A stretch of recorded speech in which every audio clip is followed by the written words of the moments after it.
নমস্কার। 7টায় সুরজিৎ এই অনুষ্ঠানে আপনাদের সবাইকে জানাই স্বাগত। আজকের যে বিষয়টি নিয়ে বলার সেটি এখন সর্বজন চর্চিত। সেটা হলো কাশ্মীরে যে জঙ্গি হামলা হলো, সেটা নিয়ে কিছু গুরুত্বপূর্ণ কথা বলবো ভেবে এসছি। আপনারা সবাই জানেন পেহেলগাঁও ওয়েস্টার্ন ভ্যালিতে যে নারকীয় নরসংহার করল জঙ্গি গোষ্ঠীরা, পাকিস্তানের মদতপুষ্ট। তাতে পর্যটকরা মারা গেছেন ২৬ জন, দেশের বিভিন্ন প্রান্ত থেকে আসা।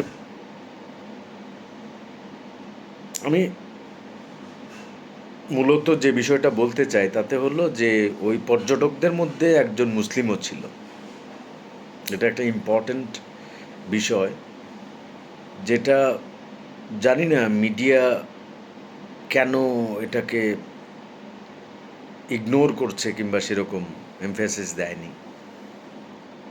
আমার কাছে যেটা মনে হয় সেটা হলো এটা পাকিস্তানের করা একটা ছক হতে পারে, একটা ফাঁদ পেতেছে ওরা যাতে আমরা সেটাতে পা দিই।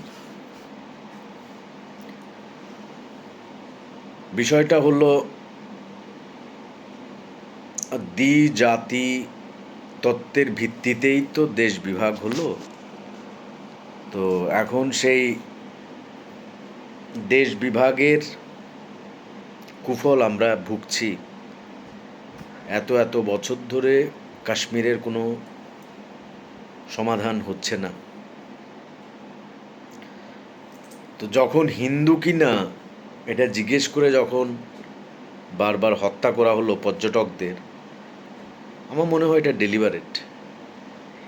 ইচ্ছে করে আমাদের এখানেও প্রায় অনেক কোটি কোটি মুসলিম আছেন ভারতবর্ষে, এবং যোগ্য মুসলিমরাও আছেন। আমাদের রাষ্ট্রপতিও থেকেছেন আব্দুল কালাম, তার আগে ফখরুদ্দিন আলওয়ে আহমেদ, প্রচুর। যে কোনো ফিল্ডে এবার খেলাধুলো হোক, সিনেমা হোক, শাহরুখ খান, দেন সালমান, আমির, এরা সবাই মুসলিম। এরা যুগের পর যুগ হয়ে গেছে যে আমাদের বিনোদনের জগতে আছে। তো আমার যেটা মনে হয় যে এসেনশিয়ালি ভারতবর্ষ একটা হিন্দু রাষ্ট্র, এ নিয়ে কোনো রকম সন্দেহ নেই। আমরা সিন্ধু নদীর এপারে যারা আছে আমরা সবাই হিন্দু, এবং এই সনাতন ধর্মেই বেশিরভাগ বিশ্বাসী লোক।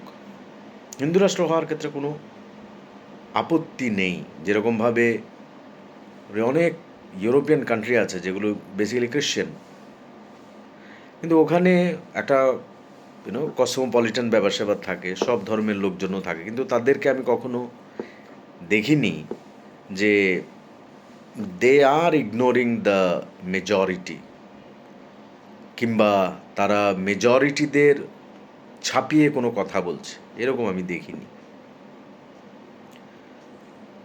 আমাদের এই দেশের যে ফ্যাব্রিকটা সেটা একটা অদ্ভুত ফ্যাব্রিক। অনেক কিছু মিলিয়ে ভারতবর্ষ অনন্য এই গোটা পৃথিবীতে। তো আমি যে কথাটা বলছিলাম সেটা হলো যে ফাঁদে পা দেওয়া। হয়তো পাকিস্তানিরা চেয়েছে ভারতবর্ষকে হিন্দু মুসলিম এই দুটো জাতিতে যদি আমি বিভক্ত করে দিতে পারি, পর্যটক হত্যার মাধ্যমে বিভিন্নভাবে বিষিয়ে তোলা যায় পরিবেশ, তবে তাতে ভারতবর্ষের ক্ষতি হবে। ক্ষতি কিছু হচ্ছে না যে তা নয়, কিন্তু ক্ষতি কিছু হচ্ছে। একটা হলো উগ্র কোনো মতবাদই ভালো না। আমার কাছে যেটা মনে হয়, বরাবরই যেটা মেনে এসছি, যে আমরা উগ্র কোনো একটা ধর্মীয় মতবাদ সেটা বরাবর ক্ষতিই করে।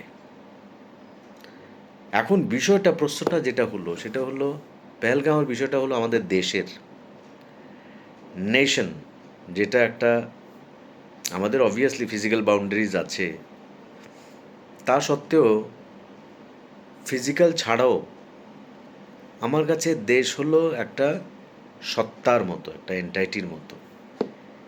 এই দেশের সত্তা সম্পূর্ণ আলাদা হয়, এবং নেশন অলওয়েজ কামস ফার্স্ট।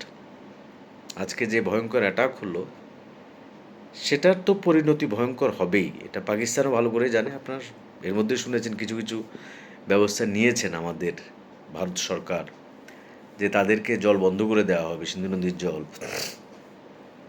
এবং তারপর একটা মোটামুটি হিসেব সেদিন একটা দ্য প্রিন্ট নামে একটা লেখাতে পড়ছিলাম, প্রায় 13,500 কোটি টাকা পাকিস্তানের ক্ষতি হবে।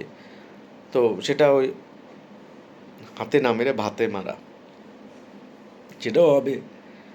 এটা ছাড়া আমার যেটা মনে হয় যে এখন সবাই জোশ চলছে, তো যে এইরকম একটা অ্যাটাকের পর সমস্ত ভারতবাসীরা ক্ষুব্ধ, ক্রোধে জ্বলছে যে একটা কিছু হয়ে যাক হয়ে যাক।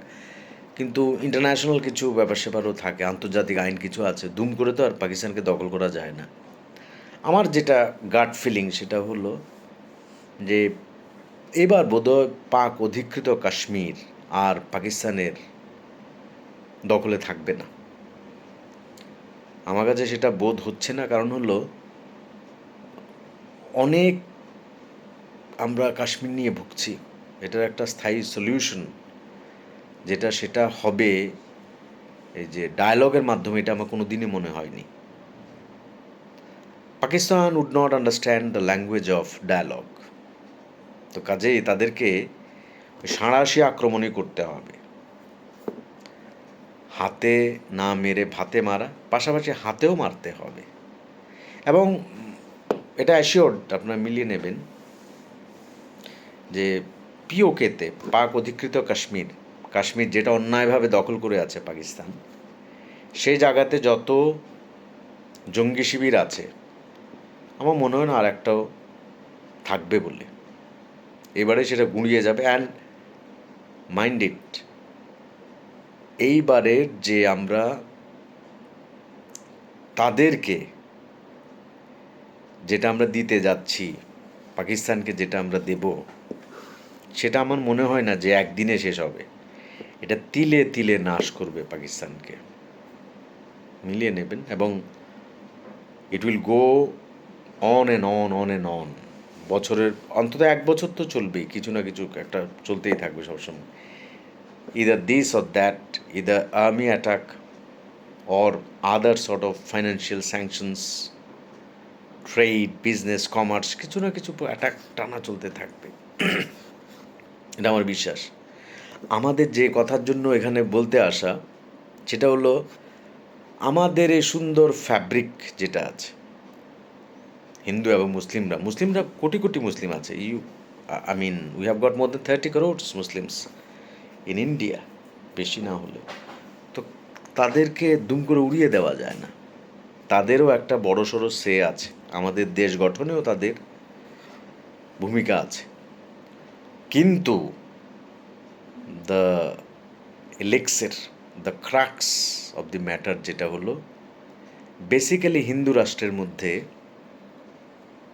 এখানে যাতে যারা ডমিনেন্ট রিলিজিয়াস গ্রুপ আছে, তাদেরকে ডিঙিয়ে যাতে কোনো দিন না যাওয়া হয়, সেটা মুসলিমদেরও মনে রাখতে হবে, খ্রিশ্চানদের মনে রাখতে হবে, সববার মনে রাখতে হবে। এবং এতে অকল্যাণ হবে না, অকল্যাণ হবে না। এখানে মুসলিমদের কোনো রকম ক্ষতি হবে এরকম ভাবাটাই হলো একটা ভুল ভাবনা।